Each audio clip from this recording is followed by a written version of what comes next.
a time-traveling special forces soldier, now a tribal leader, orchestrates a period of rapid expansion and profound societal change. Alliances are forged, assimilation begins, and a terrifying storm unveils a geological marvel, a mountain that rises and falls with lightning strikes, revealing a vast deposit of piezoelectric crystals. Our protagonist, leveraging his scientific knowledge, demystifies this phenomenon. Meanwhile, the discovery of associated minerals, likely lead and silver, alongside the tribe's iron deposits, heralds the dawn of currency.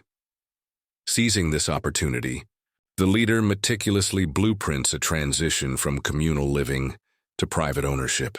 He envisions Fumaguan village as the pioneering settlement, where citizens will receive private land and livestock, ushering in a tax-based system.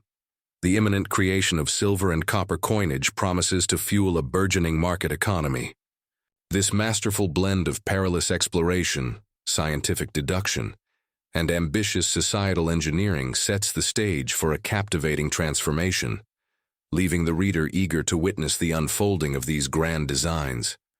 You stand on the bank of the artificial river, looking at the baskets of ore. You can't help but slap your forehead. Damn it, this is just making more work for yourself. You haven't even figured out the government organization yet, and now you've added the major task of minting coins. It feels like the pressure is increasing. Chief, are these stones useful? If they're not very useful, we won't mine them anymore. They're really heavy and it's not easy to transport them. Tribesman standing nearby, escorting the boats, sees you lost in thought and can't help but ask, "Oh, they're useful, of course they're useful. But this shiny stone, you can call it Fang Qian Quang from now on. We don't need to mine too. Much Fang Qian Quang? It's not very useful. For every 10 boats of iron ore, 1 boat of this Fang Qian Quang is enough," you say, pointing to the galena. "Oh, 10 boats of iron ore, 1 boat of Fang Qian Quang. I understand. What about this other one? This grayish-black one is called Huiyin Quang. Mine as much as you can, just pile it up. We don't have many boats right now, so we can wait until we have more boats to transport it. It's not urgent. When you go back, tell Dolly to assign 50 people specifically to mine silver ore and lead ore. The rest of the people should continue to mine iron ore. That's it for now," you instruct him. "Yes, Chief, I will definitely relay this to Captain Dolly." You nod, take a piece of each ore, and head home. There's so much to do and so little time. Just as you're feeling overwhelmed by the future development of the Han tribe, Yu Fu, who is trading in the southern grasslands, is constantly accumulating wealth for the Han tribe. Giddy up, whoa, whoa, whoa, ha ha ha ha. Friends from the Han tribe, your carts are amazing. With this, it will be much easier for us to move our settlements in the future. All those things that are inconvenient to carry can be loaded onto this cart, but it's much smaller than your 4-wheeled carts, and it's actually so expensive to exchange for so many cattle and horses. The chief of a target tribe, after test driving a 2-wheeled cart, complains to Yu Fu about the price. Ling Feng is still with Yu Fu as a translator and guide, playing an irreplaceable role in every grassland trade. Through his introduction and translation, communication between the Han tribe and these grassland natives is no longer difficult. "Chief Suritu, you can't say that. You need to know that even this kind of 2-wheeled cart is not easy to make. It requires cutting down towering trees, then letting them dry for a year, and finally making them into wheels and planks to assemble.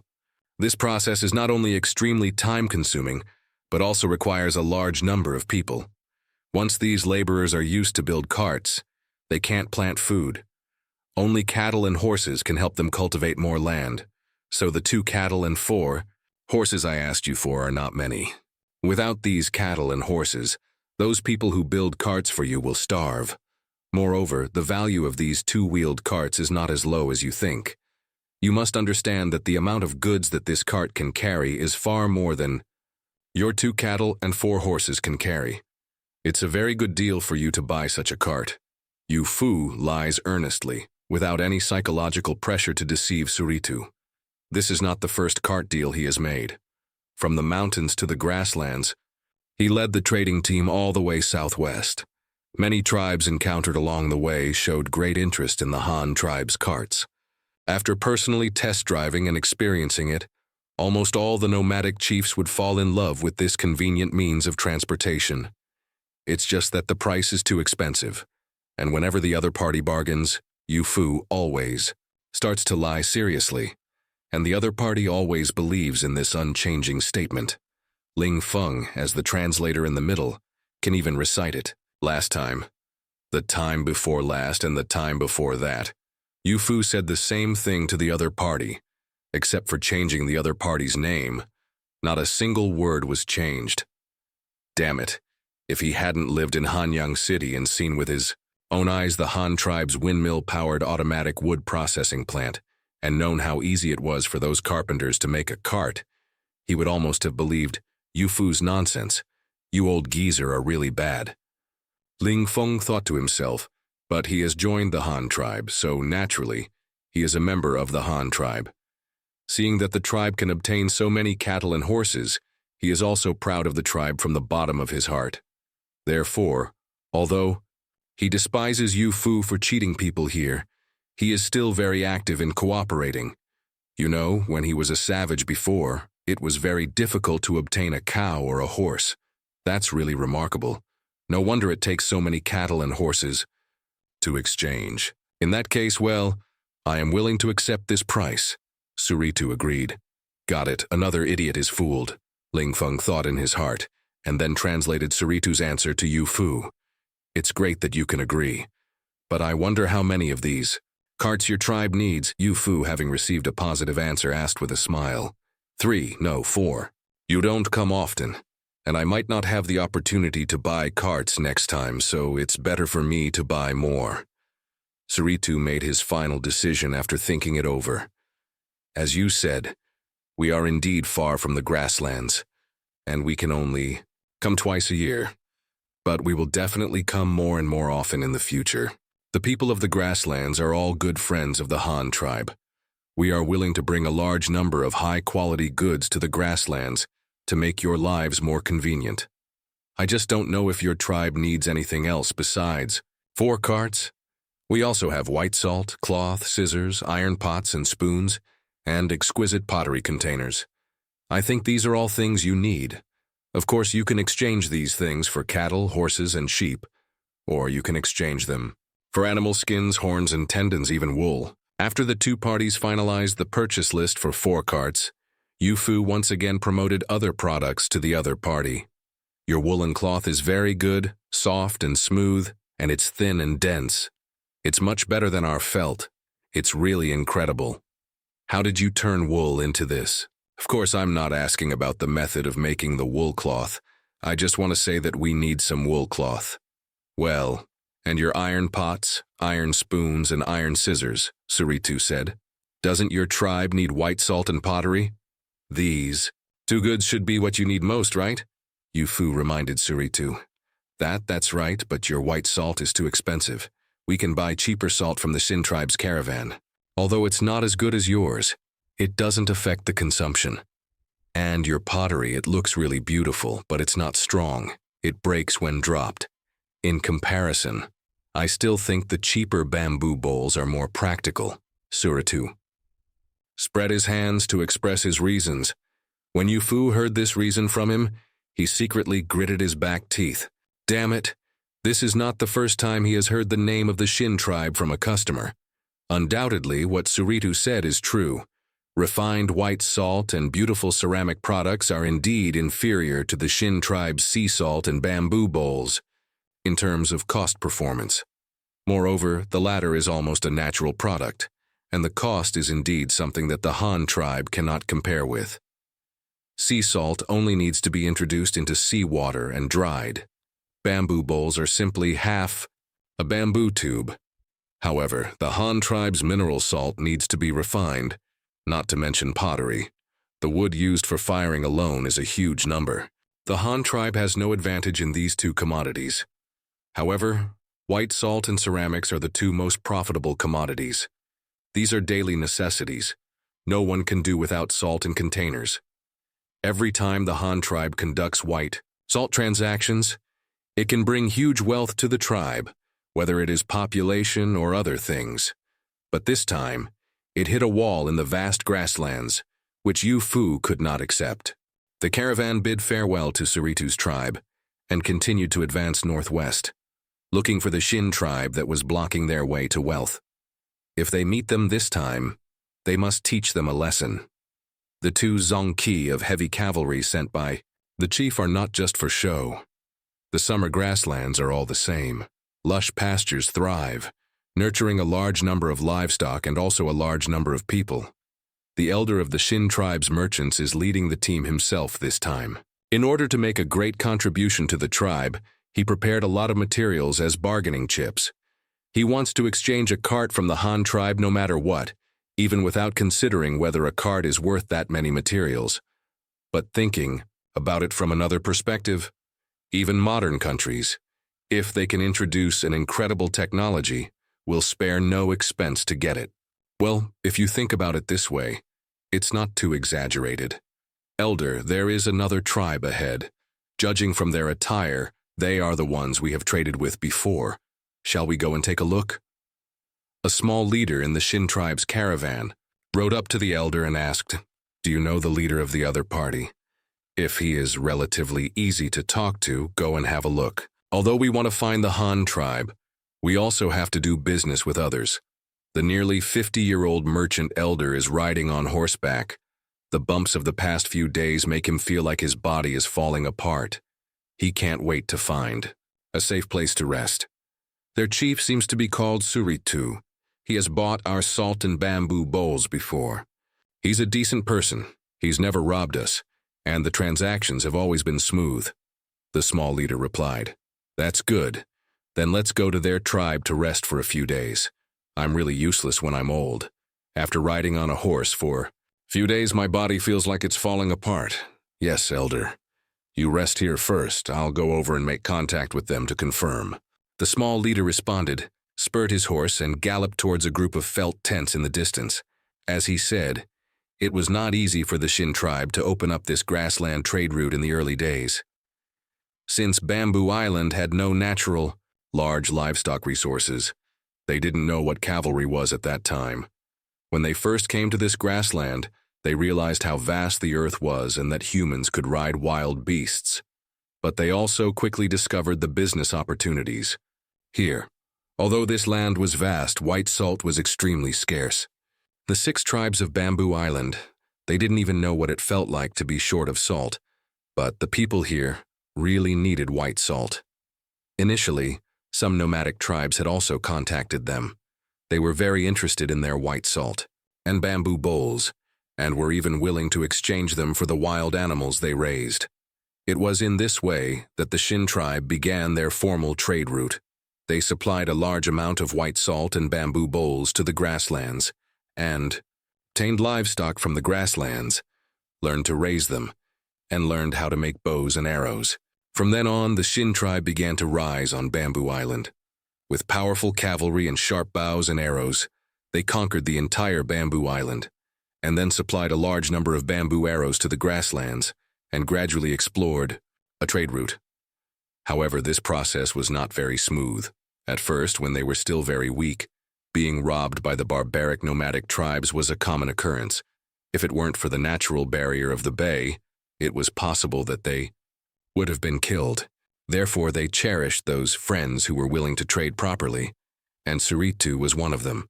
But as the small leader got closer and closer to Suritu's tribe, he saw an incredible scene.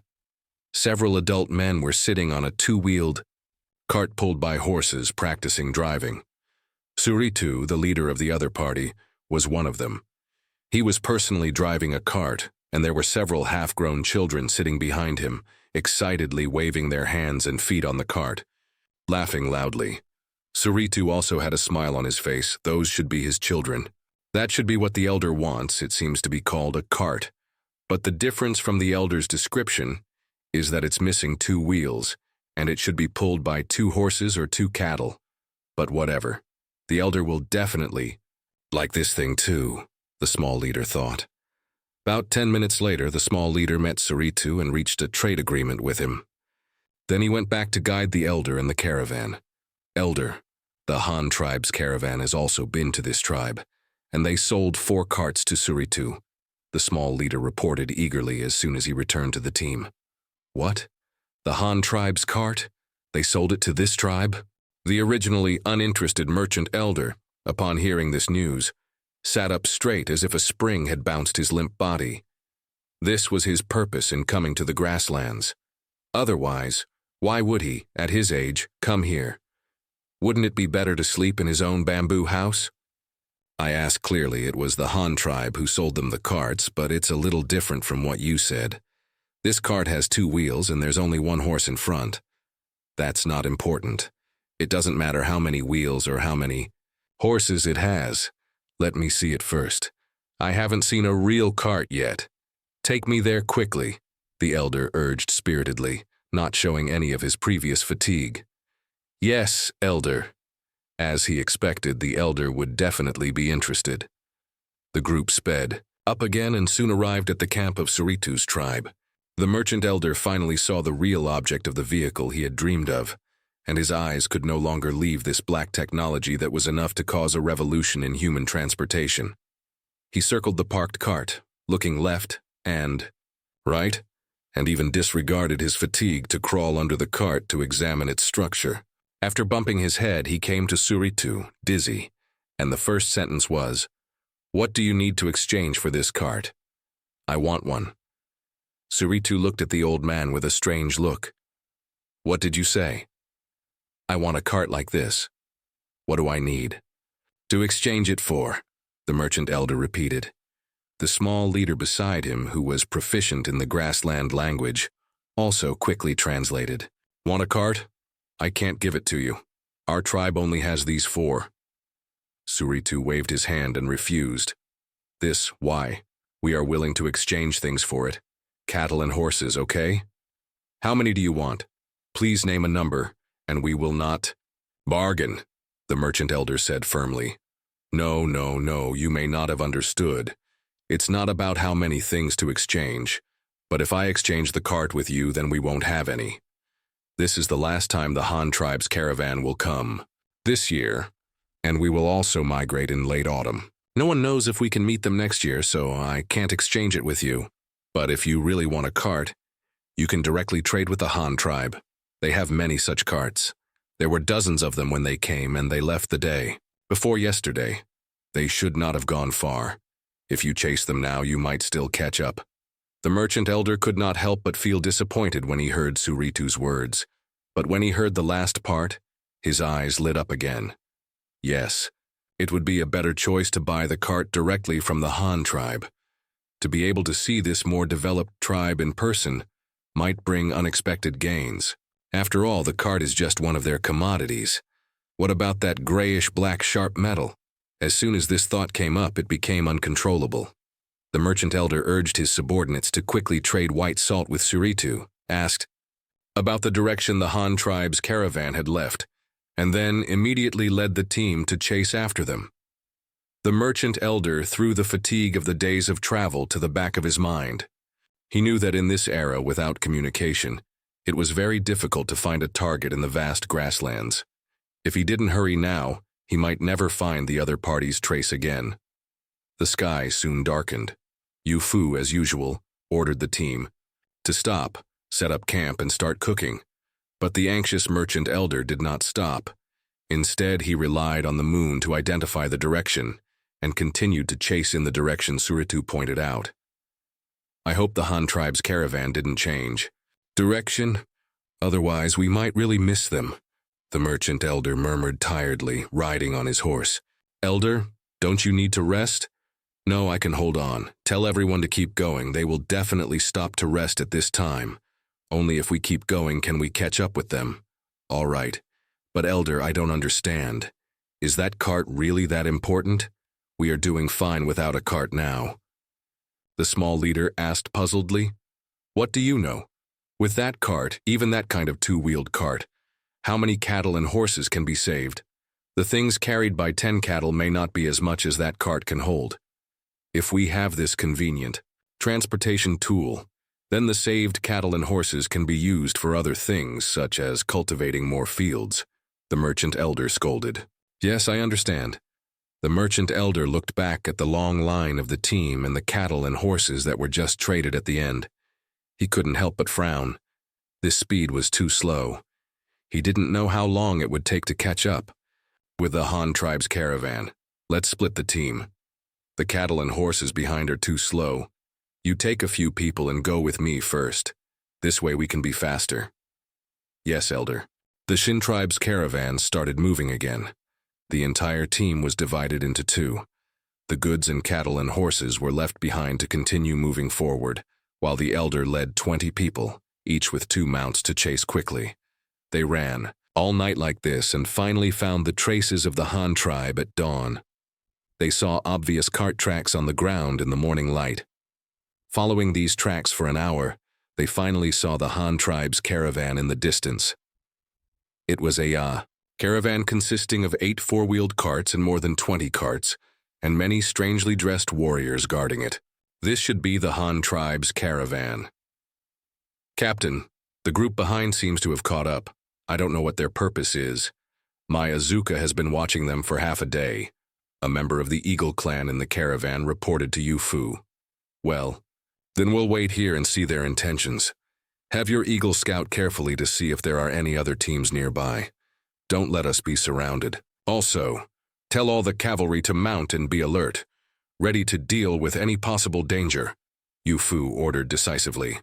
Yes, Yu Fu's order was quickly conveyed.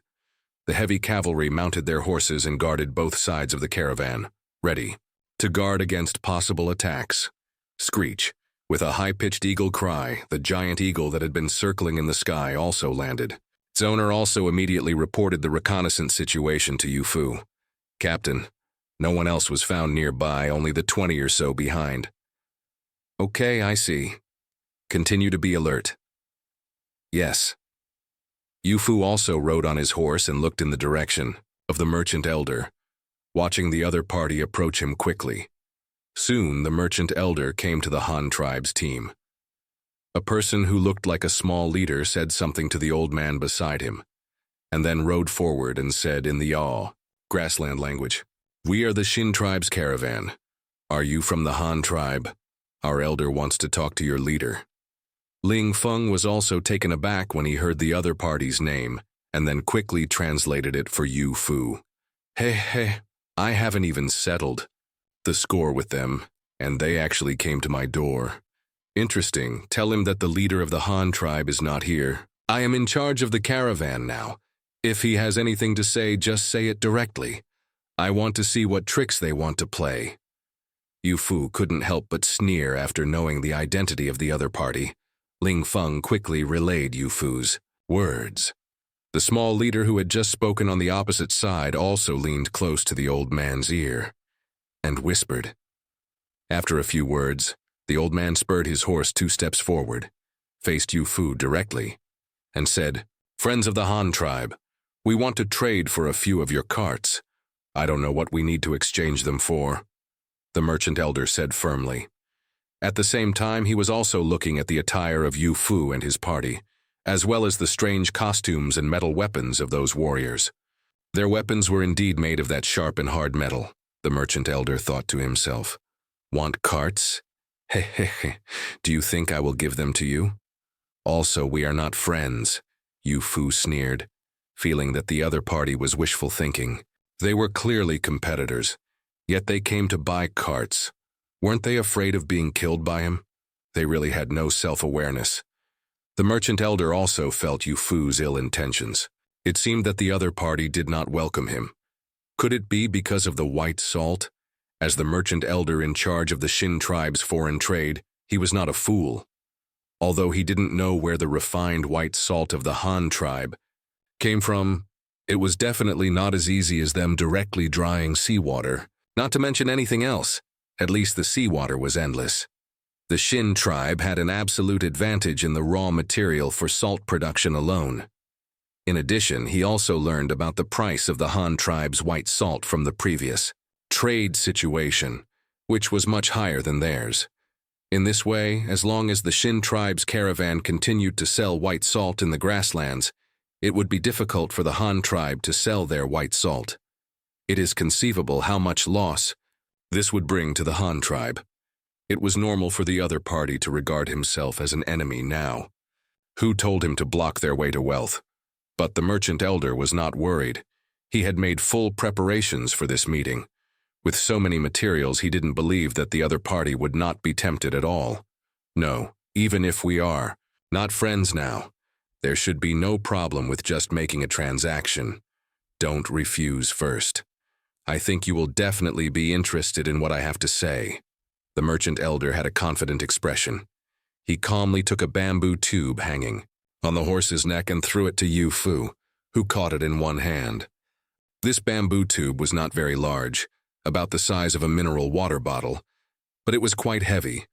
It rattled when shaken, and it should contain small things. A hole had been opened in one end of the bamboo joint, and a wooden stopper wrapped in snakeskin was inserted. Yu Fu directly pulled it out. After a soft pop, the contents inside were instantly presented in front of him. He might not have known what this thing was before, but he had already learned about it from you when he reported the situation last time. Isn't this corn and soybeans? But there are more than just these two. There seem to be many other seeds. Inside, at least 7 or 8 kinds, but Yu Fu doesn't recognize them. Although he didn't know what the things inside were, he knew how to pretend to maintain the advantage in negotiations. This kind of thing was very familiar to Yu Fu. Even before joining the Han tribe, when the Yu tribe traded with other tribes, he adhered to a plan. Even if he didn't recognize it, he had to pretend to be indifferent. Only in this way could he take the initiative in negotiations, so the merchant elder immediately saw Yu Fu's disdainful expression, which made him frown. What does this mean? Do they also have this kind of grain? The Han tribe doesn't lack this thing? Or does he not recognize it at all and doesn't know the function of this thing? Isn't this just the seeds of food? As long as they are buried in the soil, they can grow more food. Do you think we don't have this? You want to exchange our carts with this little thing? What a joke. Yu Fu reinserted the wooden stopper, shook it in his hand, and smiled mockingly. But he had no intention of returning the bamboo tube to the other party. Instead, he hung it on his saddle. This shameless behavior immediately made the merchant elder's beard tremble with anger. Damn it, you don't care about it, so give it back to me. But after all, he was old, and as a senior manager of the tribe, what kind of person had he not seen? He quickly judged some things from Yu Fu's actions. Being able to recognize that these were grain seeds at a glance showed that the Han tribe had mastered farming technology. This was similar to what he had guessed before, but the other party looked like I don't care, but he still took it. This showed that there must be something in the seeds he brought that the other party didn't have. As a tribe whose main food source was agriculture, how significant it was for the tribe to have one more crop. Obviously, the other party also attached great importance to this issue. So, as long as you want it, that's good. I'm afraid you're really stupid and don't understand anything. It's good that you recognize seeds, but you certainly don't have all the seeds inside. Otherwise, you wouldn't have taken them directly. The merchant elder directly exposed Yu Fu's thoughts, wanting to regain the initiative in the negotiation. As expected, Yu Fu immediately wanted to refute, but the merchant elder did not give him a chance. He raised his hand and interrupted Yu Fu's words. Since you also know how to plant grain, then you must know that such a small amount of seeds in the bamboo tube is useless. If you want to plant them on a large scale until you produce enough to eat, it will take more than 10 years, right? But as long as you agree to trade vehicles with us, I can give you a lot of seeds so that you can eat these foods within a year. Oh, I forgot to tell you, there is a kind of yellow shuli inside. This season, it only takes 3 huan yue to mature, and the yield is also very high. Not only that, it can also grow stalks as tall as a person, which can not only be used to feed cattle, horses, and sheep, but also can be used as firewood. How about it? It should grow faster than your food, right? Looking at Yu Fu's increasingly red face, the merchant elder couldn't help but laugh wildly in his heart. Ha ha ha ha ha ha. How about it? I guessed right. I have eaten more salt than you have. Eaten food. A boy who is at most 20 years old wants to fight with me. Young man, you are still too young. Hurry up and kneel down and beg me. As long as you obediently send the cart over, I can also consider giving you the seeds. Yu Fu's face was flushed at this time. This was from anger. The situation of the Han tribe was completely exposed by the old man in front of him. The Han tribe did not have these seeds. Even for corn and soybeans, there were only a few grains now. Whether they could be planted in the end was still a question. More importantly, as the old man said, even if they had the seeds, it was impossible to plant them on a large scale immediately. This would definitely take a long time. Just like the wheat seeds he brought back last year, there were dozens of kilograms. But now it has been a year.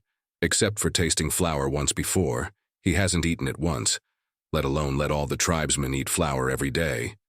Even if it wasn't as exaggerated as the old man said, it would take more than 10 years to popularize it, but it would definitely take 2 or 3 years. The other party immediately hit the Han tribe's weakness, but he couldn't refute it. Should he really sell the cart to them? Wouldn't that mean the Han tribe admitted defeat? How could this be? Thinking of this, Yu Fu anxiously thought of a countermeasure. However, at this moment, accompanied by a high-pitched eagle cry, a huge black shadow quickly swept past behind the merchant elder, and then circled above everyone's heads a few times but did not leave. This strange behavior also attracted the attention of the Shin tribe, and they looked up. An Eagle clan communicator understood the meaning of the giant eagle, and immediately rode up to Yu Fu's side and whispered a few words, making Yu Fu laugh. Instantly, that smile contained full of pride and disdain, which made the merchant elder's heart skip a beat. What's going on? Didn't he have the upper hand? Next, the other party should kneel on the ground and actively send the cart over, begging him to give them food. Why did the other party show this disdainful expression? Cavalry Zongqi, put on armor, draw blades, prepare to charge. Clang, clang, clang. All the black-armored warriors on both sides of the caravan took out a golden mask from their waists and snapped it onto the front of their helmets. In an instant, except for their fingers and palms, even the backs of their hands were covered with hard leather armor, looking completely invulnerable. Then, these black-armored warriors wearing masks drew a glittering metal weapon from the side of their horses and held it horizontally in front of them. Although it was not clear how this strange-shaped thing was used to kill enemies, just looking at the cold light emitted by the metal, it was known that it was definitely very powerful. You, what are you doing? Don't you want more seeds? The merchant elder felt the urge to urinate in an instant. We want them, of course we want them. You were right just now. We don't have all the seeds inside, and it will take a few years to plant them on a large scale. But why should I exchange carts with you? Yu Fu smiled at the merchant elder's pale face, and then, without waiting for him to speak, immediately answered his own question. You must be thinking that if we kill you, we won't be able to get the grain seeds, right? No, you're wrong. Just now, our scouting eagle has found your team. They are not far from here, so why don't we just go and rob them? You should have brought more than just a lot of seeds, right? The white salt that you used to compete with us, and the livestock you exchanged from the nomadic tribes. I think if we directly rob you, the harvest will be much more than exchanging with carts. Don't you think so, old man? The merchant elder was so frightened by Yu Fu's words that his face turned pale. He did gain the advantage and initiative in the negotiation, but he forgot the most fundamental point, that is, the relationship between the two sides. The Shin tribe and the Han tribe were originally competitors. Not to mention anything else, just take the white salt as an example. As the old saying goes, colleagues are enemies. Since the Shin tribe blocked the Han tribe's way to wealth, it was destined to be an enemy.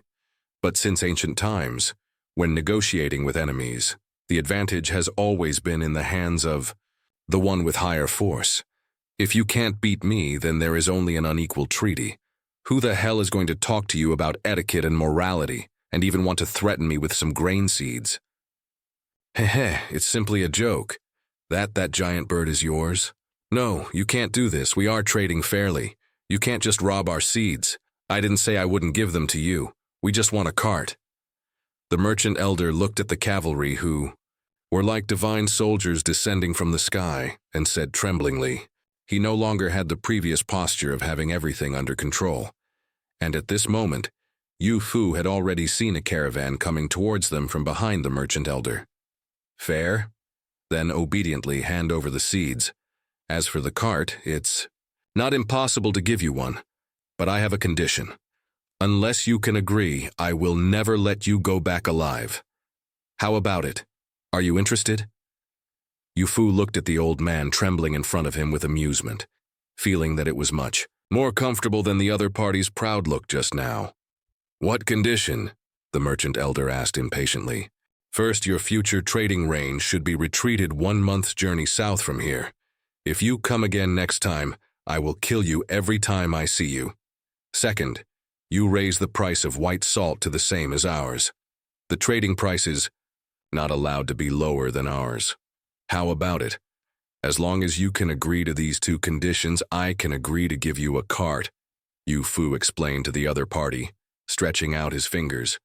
Yu Fu probably didn't even know that the 2 clauses he proposed should be the first unequal treaties in the world, and they were also 2 conditions that the merchant elder absolutely did not expect and could not agree to. The Shin tribe's caravan's range of activities retreated 1 month's journey south. Wouldn't that be directly returning to the seaside? Why don't you just tell us to go home directly and not come? And the selling price of white salt. The quality of the Shin tribe's white salt was not as good as the refined white salt of the Han tribe. The reason why it could be popular in the grasslands was entirely because of its low price. If the Shin tribe and the Han tribe sold at the same price, who would buy the inferior white salt of the Shin tribe? It would be better to say that they should not sell it.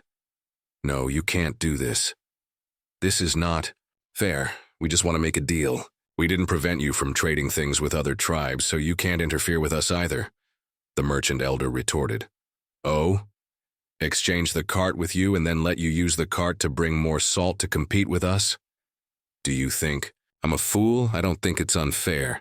Let's just have a fight. If we win, we will take your grain, livestock, and people, and you must abide by the 2 conditions I just said. If we lose, these vehicles will be yours directly. How about it? Yu Fu looked like this was very fair. The merchant elder looked at the team getting closer and closer behind him, and the bamboo bows and bamboo arrows carried by the team members. He secretly gritted his teeth and decided that it would be a good idea to run away directly. The warriors of the Han tribe looked very powerful. Even if the Shin tribe could win in the end, it would be a Pyrrhic victory. This was not a good thing for the Shin tribe. Instead of both sides suffering, it was better to run away directly. Although this way, the Shin tribe would not get the Han tribe's cart, but the Han tribe would not get their grain either.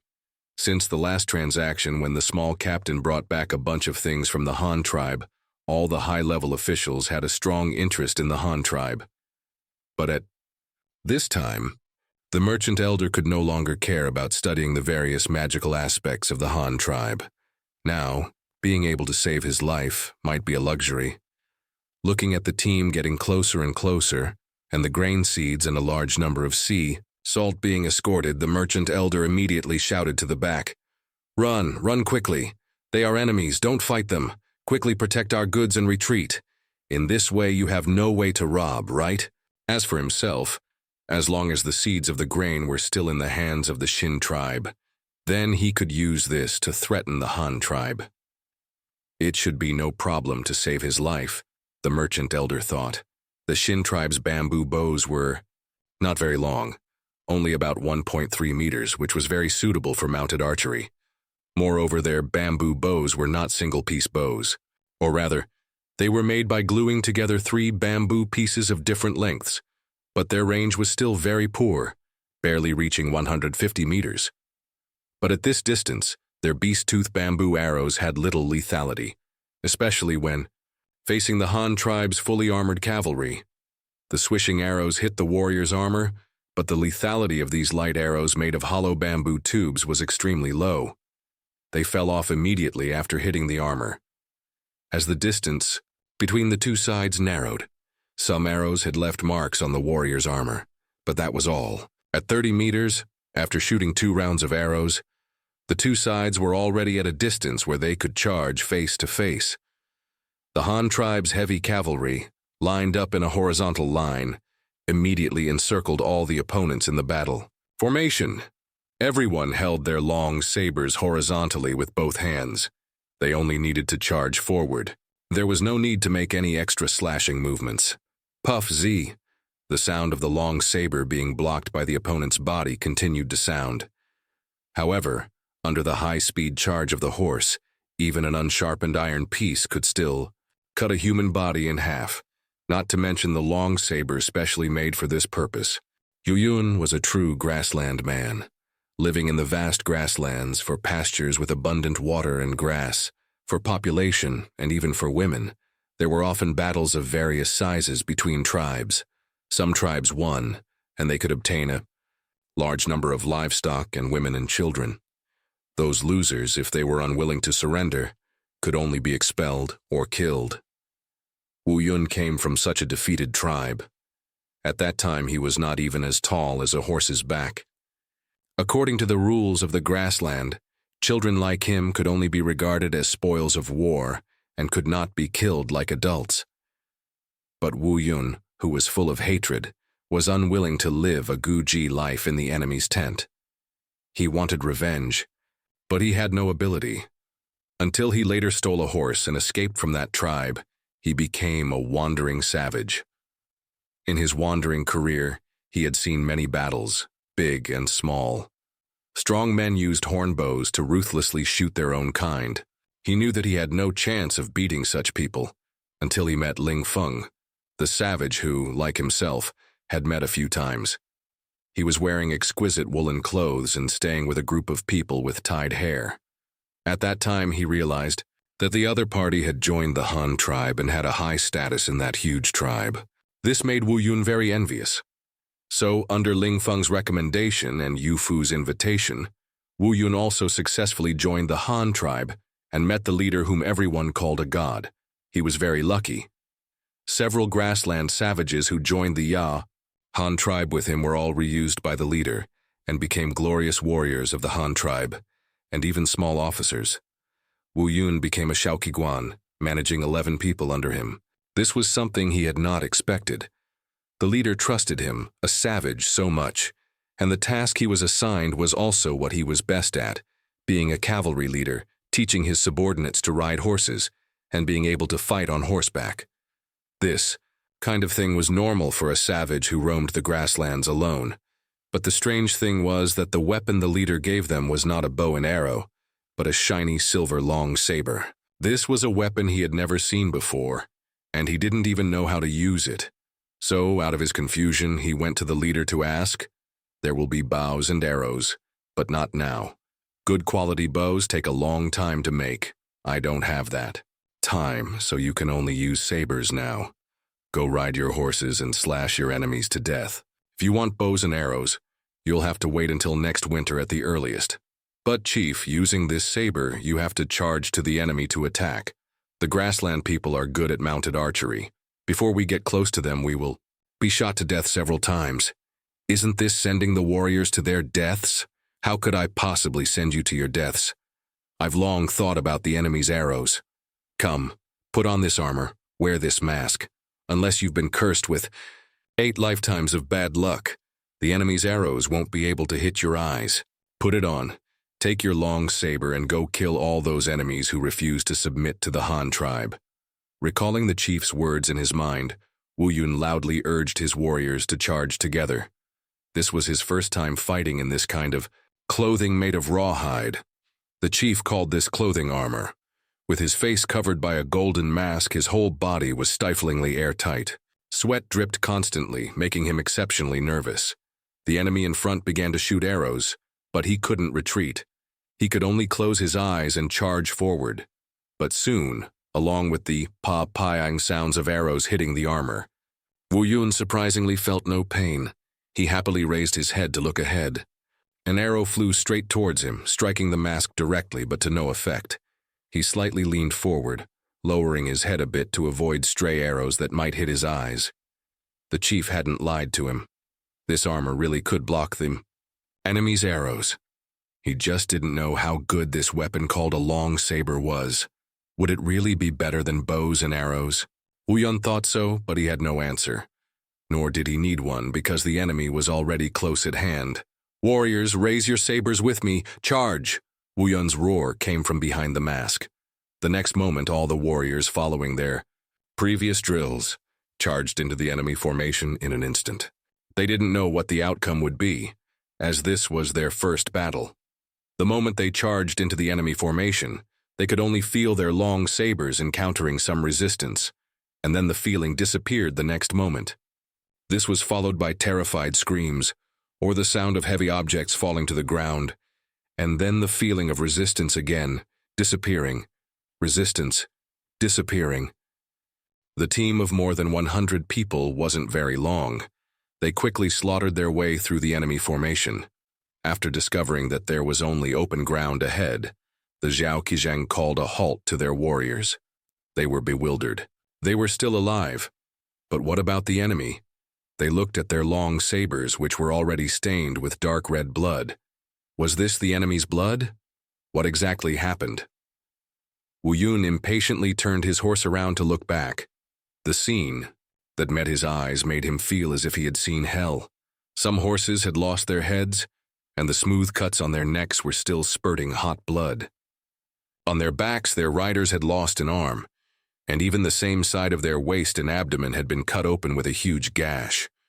Half of their bodies had been severed, and they had fallen into a pool of blood along with their mounts, utterly dead. My God, did we do this? Severed limbs and broken arms were scattered all over the ground. The warm blood nourished the green pasture. Injured but not yet dead enemies lay on the ground wailing. Horses that had lost their masters whinnied, in confusion, standing in place. The entire enemy formation looked like a wheat field that had been swept by a combine harvester. Everything taller than the blade had been cut in two. Is this the power of cavalry with long sabers? At this moment, Yu Fu and all the members of the caravan were shocked by the battlefield before them. Elder Shang of the Shin tribe and the others were so stunned their eyes nearly popped out. They even forgot to be afraid at this moment. Even the Han tribe cavalrymen who had just charged through the enemy formation stood there in a daze. Did we do this? Heavens, I've never seen a battle like this before. Back when I was a savage in the Grasslands, the battles I saw were nothing more than archery duels. At least the dead had whole bodies. I never expected the long saber to be so powerful. Just getting touched by it means death or dismemberment. Everyone turn around and regroup. Surround those few ahead, don't let them escape. The Zonki in charge shouted loudly, holding his long saber high.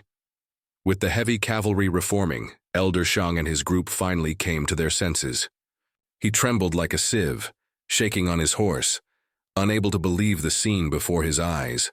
In just a blink of an eye, the 100-plus men he had brought were either dead or crippled. None of them could still sit on their horses. Even if they hadn't died immediately, judging by the deep wounds on their bodies, everyone knew they couldn't survive. Devils. Devils. You are all devils. No, this is too cruel. You can't do this. We just wanted a cart.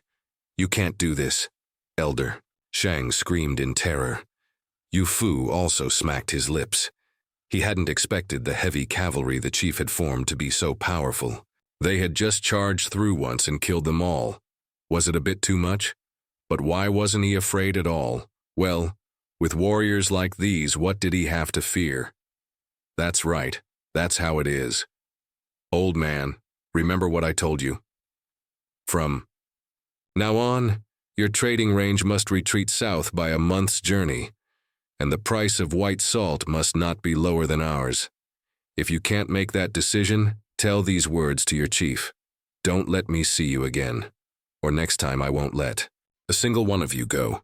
Take your few remaining men and get out. I'll take your seeds and livestock as compensation for trying to compete with the Han tribe. His tribe had won the battle, And Yu Fu was now full of confidence.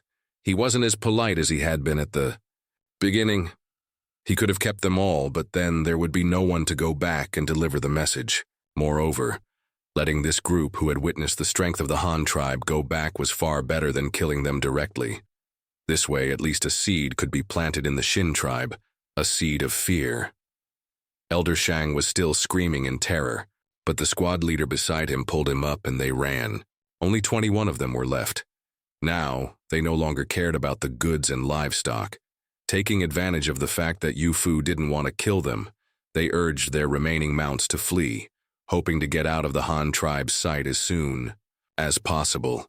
Tsisk, the long sabers the chief taught us to make are so powerful, and this cavalry tactic is simply heaven-defying. Yu Fu couldn't help but exclaim, looking at Elder Shang and his group fleeing in panic. Ling Feng beside him was also quite shocked. He was also a native of the Grasslands and had seen many battles. But whether it was bows and arrows or spears, the people killed were only pierced with a hole. A battlefield like this, where people were directly chopped to pieces and their body, parts couldn't even be put back together, was a shock beyond comparison. The chief, did he used to be a cavalryman? Ling Feng couldn't help but ask doubtfully. That I really don't know. The first time I saw the chief, he had just blown up the salt mine and was about to return to Hanyang City. But he was indeed riding Huishan and had a longbow pointed at me. At that time, the Han tribe hadn't found the iron ore yet, let alone the current steel sabers, you know that, right? Yu Fu recalled.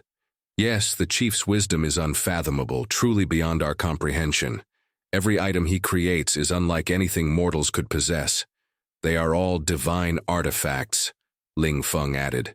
That's right. But now we can also use divine artifacts. No matter what happens in the future, I will always follow the chief, Yu Fu said seriously, his hand resting on the hilt of the saber at his waist. Me too. All right, let's not talk about this anymore. Let the warriors clean up the battlefield. See if there are any survivors. Slaughter all the dead horses for meat. Let's dig a pit and bury the dead. Gather all the remaining cattle and sheep. I'll go see what kind of grain seeds the old man was talking about, and then write a letter to the chief. He'll be very happy to know we have so many seeds. The warriors quickly got to work digging pits and burying corpses.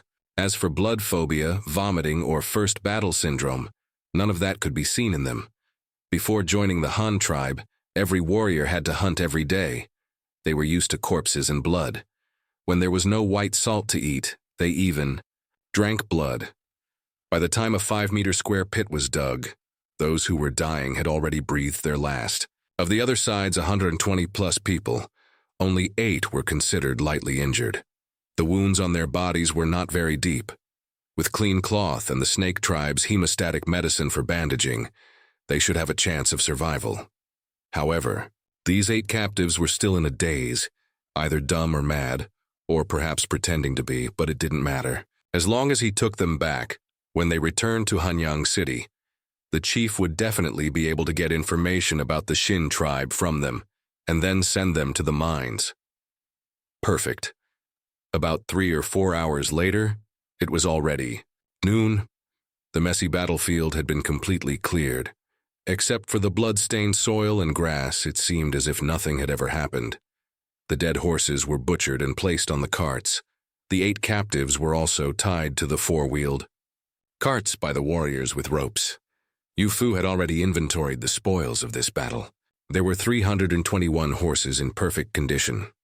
Among them, apart from the mounts of the Shin tribe caravan, the rest were pack horses used to transport goods. Because they had no carts, they had to use more horses to transport large quantities of goods. But now they all belonged to the Han tribe. Head of cattle, with no casualties, 528 sheep.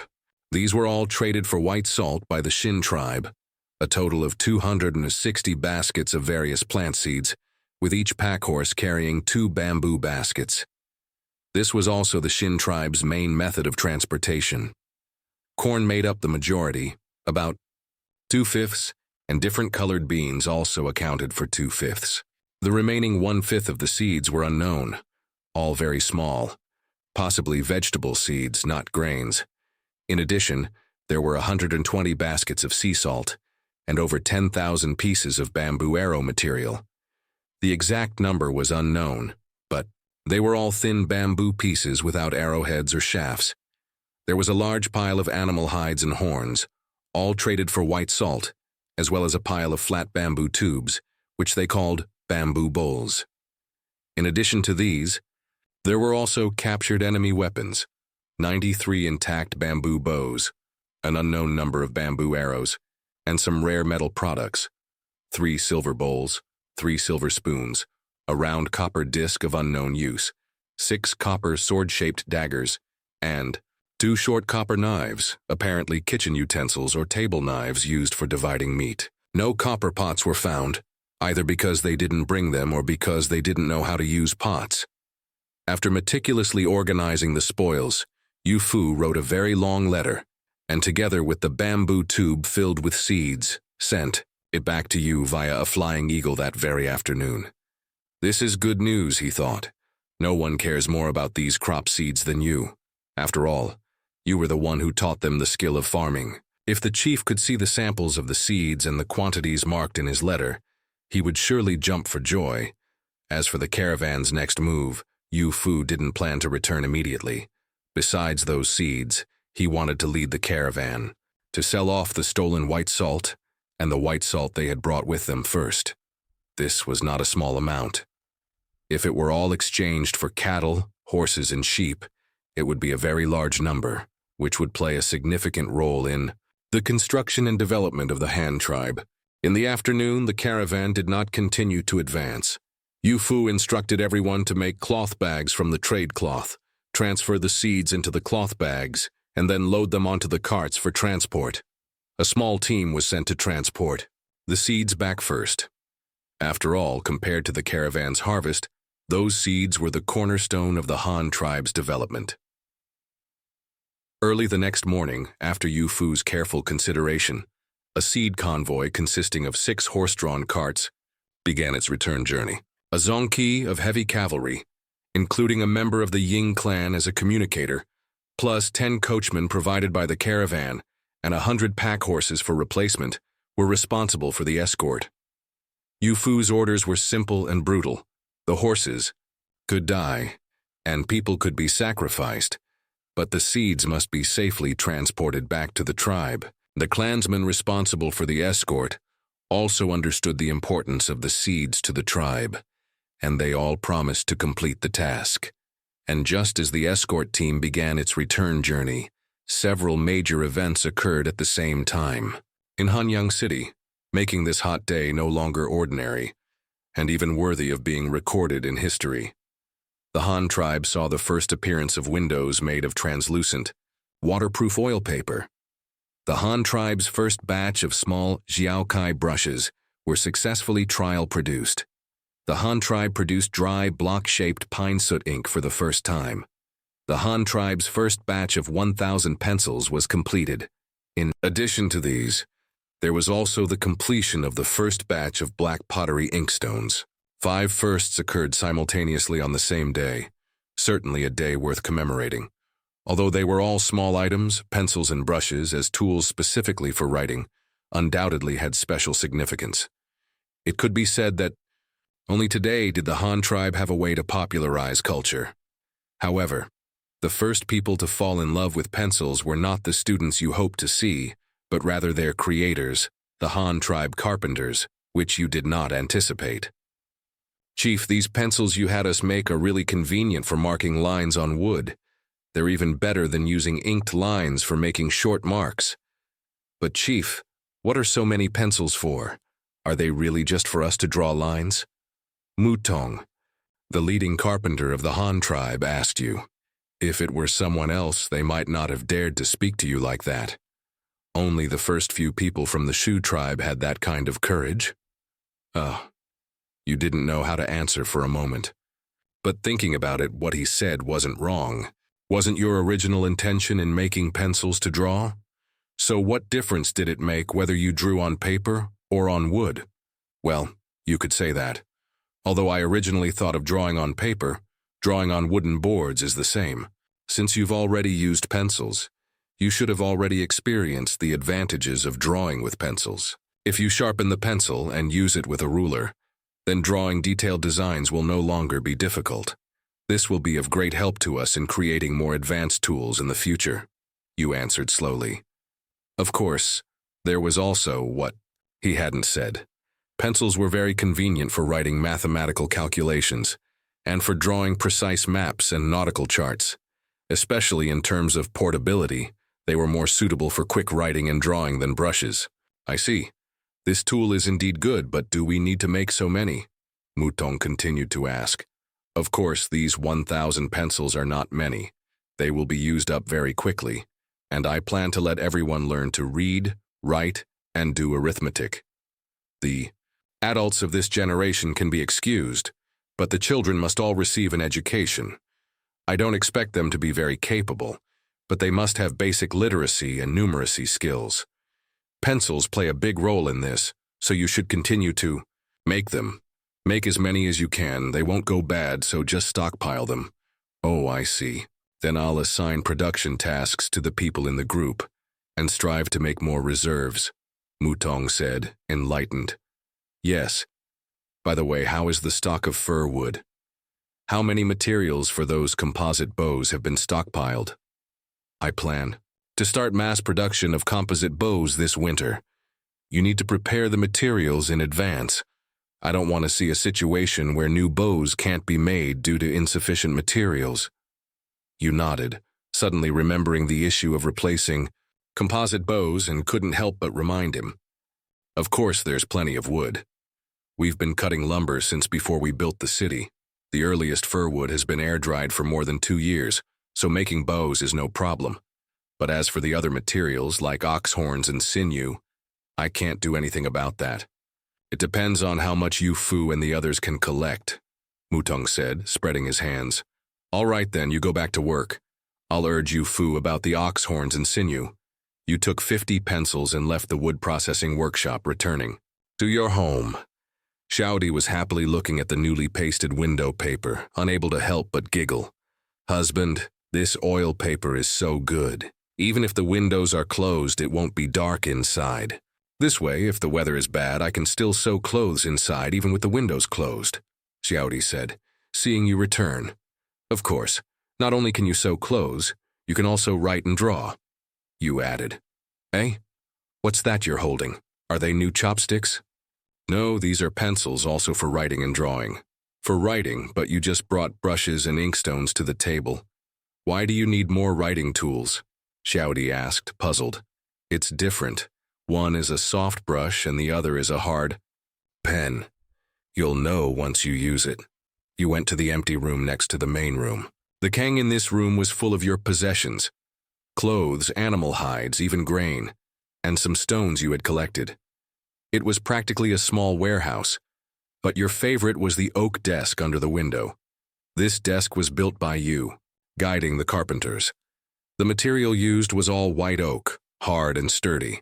The most important thing was that it had 2 rows of drawers, which could be used to store some tools and important documents. Finally, it was coated with more than a dozen layers of tung oil. The light yellow tabletop could even reflect a person's shadow. Even in modern times, this desk would cost at least 8 or 10,000 yuan. It's a pity that it has never been used for anything, but that would change from today onwards. You estimated that you wouldn't leave this desk for a long time. Sitting on the solid wood chair covered with a cool mat, you took out a piece of white paper from the drawer and began to draw something with a pencil that you had long wanted to create. For a long time, besides power machinery, another key factor restricting human productivity has been time. The long nights, during which nothing could be done, were simply a waste of life. If the time at night could also be used reasonably, then productivity could be increased by at least 20%. And the only thing that could solve this problem was lamps. Although the Han tribe now had oil lamps, their faint flames were of little use. On cloudy days without a moon, the city would still be pitch black at night, let alone doing anything.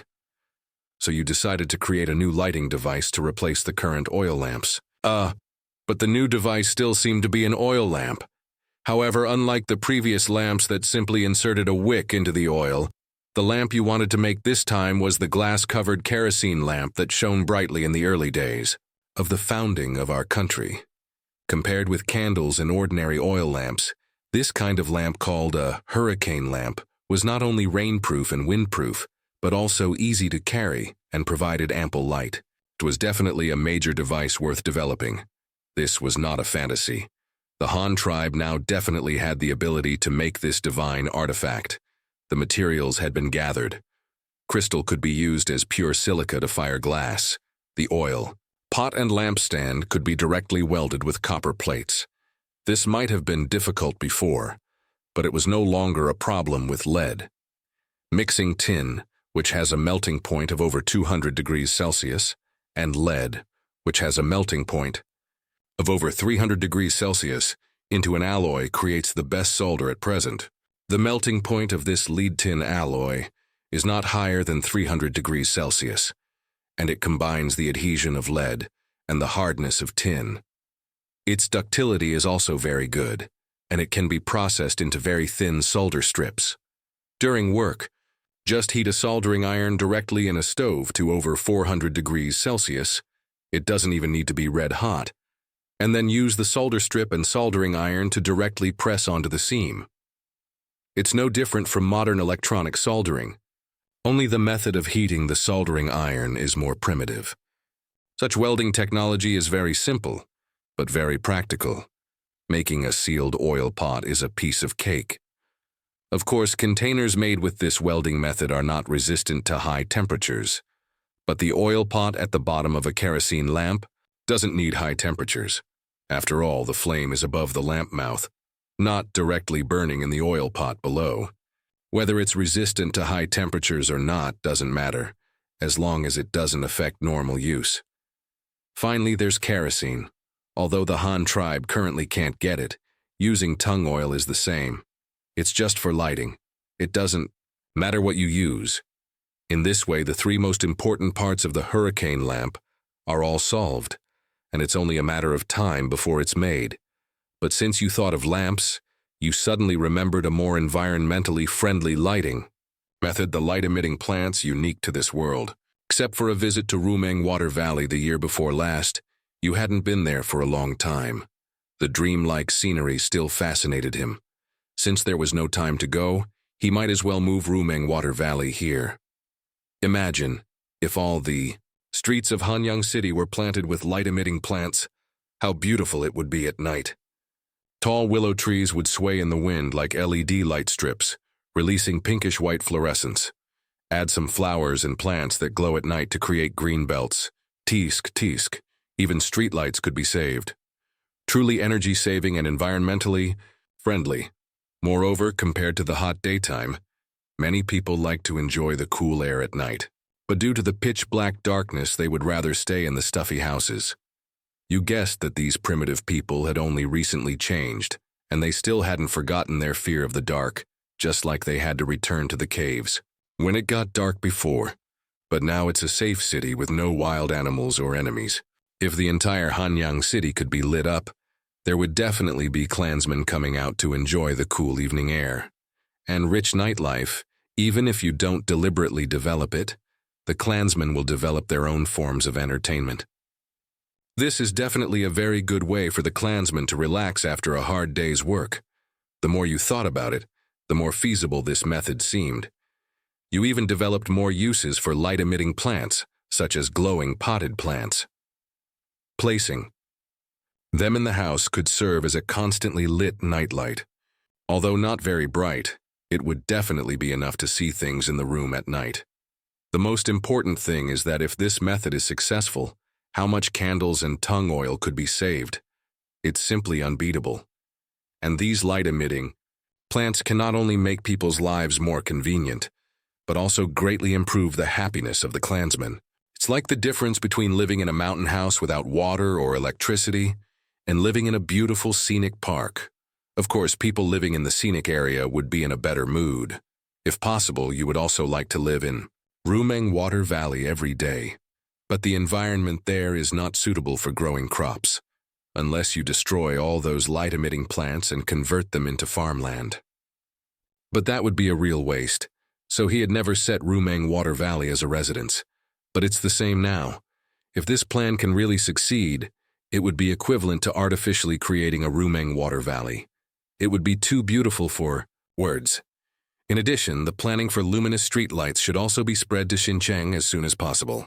From now on, all the territories of the Han tribe should say goodbye to darkness and live a beautiful nightlife.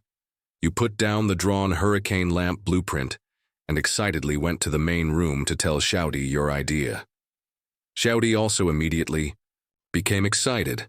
They had both visited Rumang Water Valley at the same time and had never had the opportunity to go again since. Now, hearing that you were planning to plant those light-emitting plants in large quantities in the city, she happily hugged you and twirled around. After the two of them had their fun, you were also ready to go out and find someone to complete your plan. But after thinking about it, among the residents of Hanyang City, only the Shi clan was suitable for this task. Both the leader of the Shi tribe and the elders of the Shi tribe had been to Rumang Water Valley more than once. They were extremely familiar with the route and terrain. Another point was that the Shi tribe was good at digging and making various herbs. In other words, they had a lot of research on flowers and plants. Now, letting them go dig up those light-emitting plants was a perfect match. However, before you had time to find the Shi clan's leader to arrange this task, a flying eagle letter from Yu Fu was delivered to him. Chief, a letter from Yu Fu, and with the letter there's this bamboo tube. It feels quite heavy. There might be something inside. Ying Rui personally delivered the letter and bamboo tube to you. You immediately opened the bamboo tube, and its contents made his eyes widen. It was full of crop seeds, and there was even this thing. The seeds inside the bamboo tube were all mixed together. Corn and soybeans were the most obvious. There were also black beans, red beans, green beans, and two kinds of black and white melon seeds, but you couldn't determine what kind of melon they were. The rest were some small black or brownish particles, shaped and sized like millet. There seemed to be at least 2 or 3 kinds, probably vegetable seeds. But these were not important.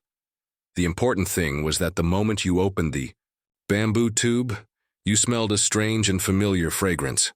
Looking at the yellowish-green rice-like things mixed inside, you almost drooled. Wasn't this the perfect match for barbecue? Yu Fu had actually brought back cumin. This harvest made you overjoyed. You had both chili peppers and cumin now. You would be in for a treat when eating barbecue in the future. Carefully putting away these precious seeds, you eagerly opened the animal skin letter. He really wanted to know where Yu Fu had gotten these seeds. These were definitely not wild. The corn and soybeans inside alone indicated the origin of the seeds. So, they had encountered that tribe with bamboo? The letter quickly unfolded before you. After scanning it quickly, the contents made him frown. They had indeed encountered them, and they had even fought. Yu Fu wrote in detail about the encounter with the Shin tribe, including their desire for the Han tribe's vehicles, and their willingness to exchange them for grain seeds.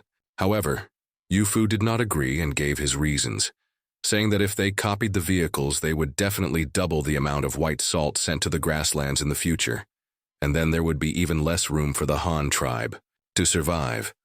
Only after reading this did you learn that the tribe with bamboo was called the Shin tribe. However, you were non-committal about Yu Fu's viewpoint.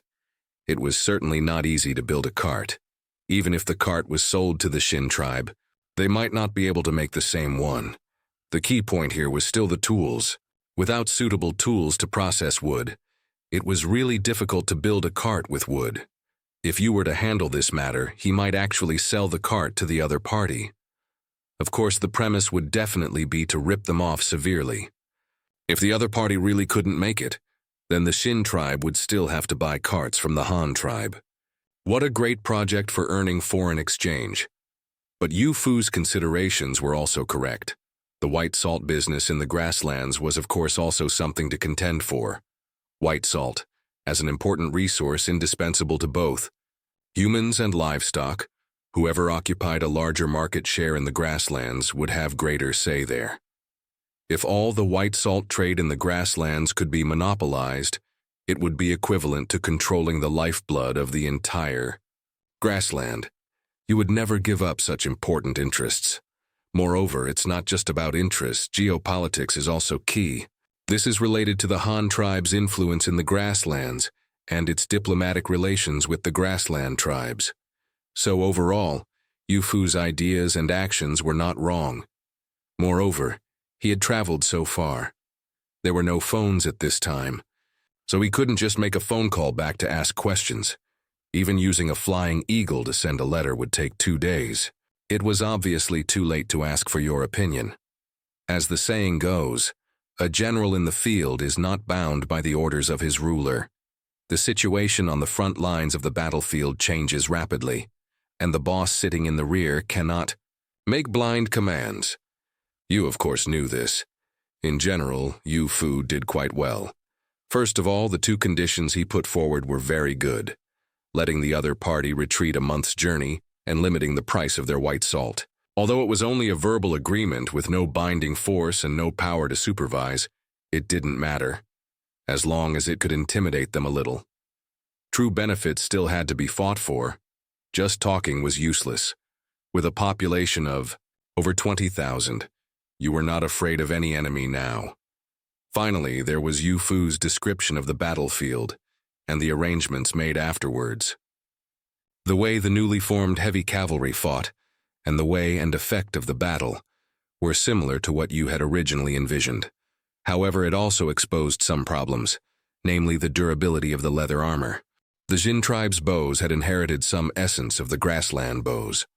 Although they did not use other composite materials, the elasticity of the 3 bamboo pieces of different lengths was still relatively large. In addition, they used light, bamboo tube arrows. The advantage of lightweight was long range, but the kinetic energy and potential energy would be greatly reduced, meaning the penetration was not strong. If the Shin tribe's bamboo bows were used with the Han tribe's solid wood heavy arrows and metal arrowheads, they might actually be able to pierce the Han tribe's armor. It seems that it will be necessary to be careful in the future, and it is. Also necessary to put the development of the next generation of armor on the agenda. At the end of the letter was Yu Fu's next plan. He wanted to exchange all the captured goods for cattle, horses, and sheep before returning. In addition, a team of the caravan had already been dispatched to escort this batch of seeds back, and you were asked to send someone to meet them at the edge of the mountains. There was nothing wrong with these 2 decisions, and that's what you thought too. Being able to exchange for more cattle, horses, and sheep would be of great help to the implementation of private ownership next year. In addition, this huge amount of seeds was equally important to the Han tribe. It was not an exaggeration to say that it was the foundation of agriculture. If it fell into the hands of other tribes, it would be enough to feed thousands of people. It was normal for you to send someone to meet them. After reading the entire letter, you immediately wrote a reply to Yu Fu. First, you affirmed his actions and praised him. Finally, you agreed to his requests, sending people to meet them, and allowing them to return later after selling all the white salt, and telling them to be careful. And this reply was specially written by you on white paper with a brush, and then sealed in the bamboo tube containing the grain.